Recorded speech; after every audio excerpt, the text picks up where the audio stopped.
தேவனுக்கே துதி கனம் மகிமை உண்டாவதாக. அன்பான யூடியூப், பேஸ்புக், வாட்ஸ்அப் நண்பர்களே, உங்கள் யாவரையும் ஆண்டவராக இயேசு கிறிஸ்து நாமத்தினாலே தேவக்கரம் ஊழியங்கள் சார்பாக வாரம் ஒரு செய்தி நிகழ்ச்சிக்கு உங்களை வாழ்த்தி வரவேற்கிறேன்.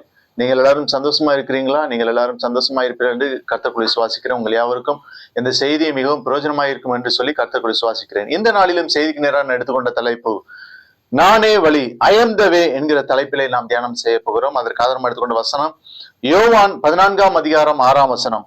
நானே வழியும் சத்தியமும் ஜீவனுமாய் இருக்கிறேன், என்னை அல்லாமல் ஒருவனும் பிதாவினிடத்தில் வரான். பிதாவிடம் செல்வதற்கு தேவனால் ஏற்படுத்தப்பட்ட ஒரே வழி இயேசு கிறிஸ்துவே. ஆதாம் ஏவாள் தேவனுடைய கட்டளையை மீறி பாவம் செய்தபடியால் மரணம் வந்தது. அந்த மரணத்தை ஜெயிப்பதற்காக பிதா தன்னுடைய சொந்த குமாரன் இயேசு கிறிஸ்துவை இந்த மனிதனோடு நல்ல உறவை ஏற்படுத்த இந்த உலகத்திற்கு அனுப்பினார். பிதாவிடம் செல்வதற்கு தேவனால் ஏற்படுத்தப்பட்ட ஒரே வழி இயேசு கிறிஸ்துவே, வேறு வழி இல்லை. இது இறுக்கமானதும் கடினமானதும் ஆகும். இந்த வழியில் நடப்போர் மட்டுமே அவரிடம் செல்ல இயலும். நாம் பரிசுத்த வழியில் நடக்க வேண்டும் என்று தேவன் விரும்புகிறார். தீட்டுள்ளவன் இதில் நடந்து வருவதில்லை. பிரியமானவர்களே, முதலாவது பார்க்கின்ற பொழுது நம்முடைய வாழ்க்கையில சமாதானம் பெற ஒரே வழி இயேசுவே. சமாதானம் பெற ஒரே வழி இயேசுவே. ரோமர் 5ஆம் அதிகாரம் 1-2 வசனம் சொல்கிறது, இவ்விதமாக நாம் விசுவாசத்தினாலே நீதிமான்களாக்கப்பட்டிருக்கிறோம். நம்முடைய கர்த்தராகிய இயேசு கிறிஸ்து மூலமாய் தேவனிடத்திலே சமாதானம் பெற்றிருக்கிறோம். அவர் மூலமாய் நாம் இந்த கிருபையில் பிரவேசிக்கும் சிலாக்கியத்தை விசுவாசத்தினால் பெற்று நிலை கொண்டிருந்து தேவ மகிமையை அடைவோம் என்கிற நம்பிக்கையினாலே மேன்மை பாராட்டுகிறோம். இரண்டாவது, ரட்சிக்கப்பட ஒரே வழி இயேசுவே. யோவான் 10:9, நானே வாசல், என் வழியாய் ஒருவன் உட்பிரவேசித்தால் அவன் ரட்சிக்கப்படுவான். ஏசாயா 43:11, நானே கர்த்தர், என்னை இல்லாமல் ரட்சகர் இல்லை என்று சொல்லி நாம் பார்க்கிறோம். இரண்டாவதாக, பிதாவின் இடத்திலே சேர ஒரே வழி இயேசுவே.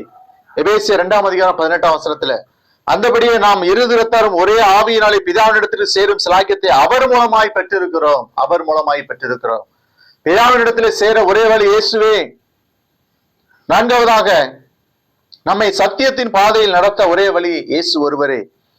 யோவான் 18ஆம் அதிகாரம் 37ஆம் வசனத்திலே, அப்பொழுது பிலாத்து அவரை நோக்கி, அப்படியானால் நீ ராஜாவோ என்றான். இயேசு பிரயுத்தரமாக, நீ சொல்லுகிறபடி நான் ராஜாதான். சத்தியத்தை குறித்து சாட்சி கொடுக்க நான் பிறந்தேன். இதற்காகவே இந்த உலகத்தில் வந்தேன். சத்தியவான் எவனும் என் சத்தம் கேட்கிறான் என்றார். யோவான் 8:32, சத்தியத்தை அறிவீர்கள், சத்தியம் உங்களை விடுதலையாக்கும் என்று சொல்லி பார்க்கிறோம். ரோமர் 15:8, மேலும் பிதாக்களுக்கு பண்ணப்பட்ட வாக்குத்தத்தங்களை உறுதியாக்கும்படிக்கு தேவனுடைய சத்தியத்தின் நிமித்தம் இயேசு கிறிஸ்து விருத்த சேதனம் உள்ளவர்கள் ஊழியக்காரனார் என்று சொல்லி பார்க்கிறோம். நம்மை சத்தியத்தின் பாதையில் நடத்த ஒரே வழி இயேசு கிறிஸ்துவே. தேவ சாயலை அணிந்து கொள்ள இயேசுவே வழி. 1 கொரிந்தியர் 15ஆம் அதிகாரம் 47 வசனம் முதல் 49 வசனங்களை பார்க்கும்போது, முந்தின மனுஷன் பூமியில் இருந்தான் மண்ணானவன், இரண்டாம் மனுஷன் வானத்திலிருந்து வந்த கர்த்தர். மண்ணானவன் எப்படிப்பட்டவனோ மண்ணானவர்களும் அப்படிப்பட்டவர்களே, வானத்துக்குரியவர் எப்படிப்பட்டவரோ வானத்துக்குரியவரும் அப்படிப்பட்டவர்களே. மேலும் மண்ணானுடைய சாயலை நாம் அணிந்திருக்கிற போல வானுடைய சாயலை அணிந்து கொள்வோம் என்று சொல்லி பார்க்கிறோம். தெய்வ சாயலை அணிந்து கொள்ள இயேசுவே ஒரே வழி. நாம் யாருடைய வழியில் நடக்கிறோம்? இயேசுவின் வழியில் நடக்கிறோமா? சாத்தானுடைய வழியில் நடக்கிறோமா? கோணலான வழியில் நடக்கிறோமா? நேர்மையான வழியில் நடக்கிறோமா? வேதம் சொல்கிறது நீதிமொழிகள் 15:19, சோம்பேறியின் வழி முள்ளியலிக்கு சமானம், நீதிமானுடைய வழியோ ராஜபாதை. நீதிமானுடைய வழியோ ராஜபாதை. இயேசுவே ஒரே வழி, இயேசுவே ஒரே வழி. பிரியமானவர்களை, ஜெபிப்போமா? அன்பின் ஆண்டவரே, வசனத்தை கேட்ட பிள்ளைகளை ஆசீர்வதியும். இயேசு நாமத்தில் ஜெபிக்கிறோம் நல்ல பிதாவே. தேங்க்யூ.